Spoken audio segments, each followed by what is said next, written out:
मोहतरम नाजरीन, असल मोहब्बत तो लड़कों की होती है। ये या तो किसी से होती ही नहीं और जब हो जाए तो सारी ज़िंदगी जान नहीं छोड़ती। जी हाँ, ये स्टोरी ऐसे ही एक लड़के की बेबसी पर मुश्तमिल है जिसको जाने अनजाने में एक लड़की से मोहब्बत हो गई और फिर उस लड़के का इंजाम क्या हुआ देखते हैं इस वीडियो में। वीडियो शुरू करने से पहले मैं तमाम नए आने वाले दोस्तों से गुजारिश करूंगा कि हमारे चैनल को सब्सक्राइब कर लीजिए। वो भाई कुछ यूँ लिखते हैं, एक वक्त था जब ऑनलाइन आया करता तो उसका लास्ट सीन सबसे पहले देखा करता, उसे ऑनलाइन देख के मैसेज किया करता, वो ऑफलाइन होती तो उसके ऑनलाइन होने का वेट करता या फिर कोई गज़ल या पोइट्री सेंड कर देता ताकि जब वो ऑनलाइन आए तो उसको भी मेरा मैसेज देखना अच्छा लगे, उसको भी खुशी हो कि कोई है जो उसका भी इंतज़ार कर रहा है। उसको छोटी छोटी खुशियाँ देना अच्छा लगता था। फिर आहिस्ता आहिस्ता वक़्त बदलता गया और वक़्त के साथ वो भी बदल गई। अब नेट ऑन करता हूँ, अब भी उसका लास्ट सीन देखता हूँ, पर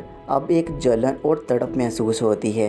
वो शख्स जिससे एक लंबे अरसे तक मोहब्बत रही, उसका और मेरा लेट नाइट में ऑफलाइन होना एक साथ होता था, अब वो अकेली जागती है, किसी और से बातें करती है। फिर उसका लास्ट सीन देखने के बाद कुछ देखने को दिल नहीं चाहता। नेट ऑफ करता हूँ, कुछ देर मोबाइल को साइड पे रखकर कहीं ख्याल में खो जाता हूँ। फिर होश आता है तो फिर सोचता हूँ दोबारा देखूँ कि शायद वो मुझे मैसेज कर दे। इसी बेचैनी और तजस्सुस में कई घंटे गुजर जाते हैं। फिर उसको मैसेज टाइप करता हूँ, क्या करती रहती हो इतनी रात तक, क्यों जागती हो, सोती क्यों नहीं।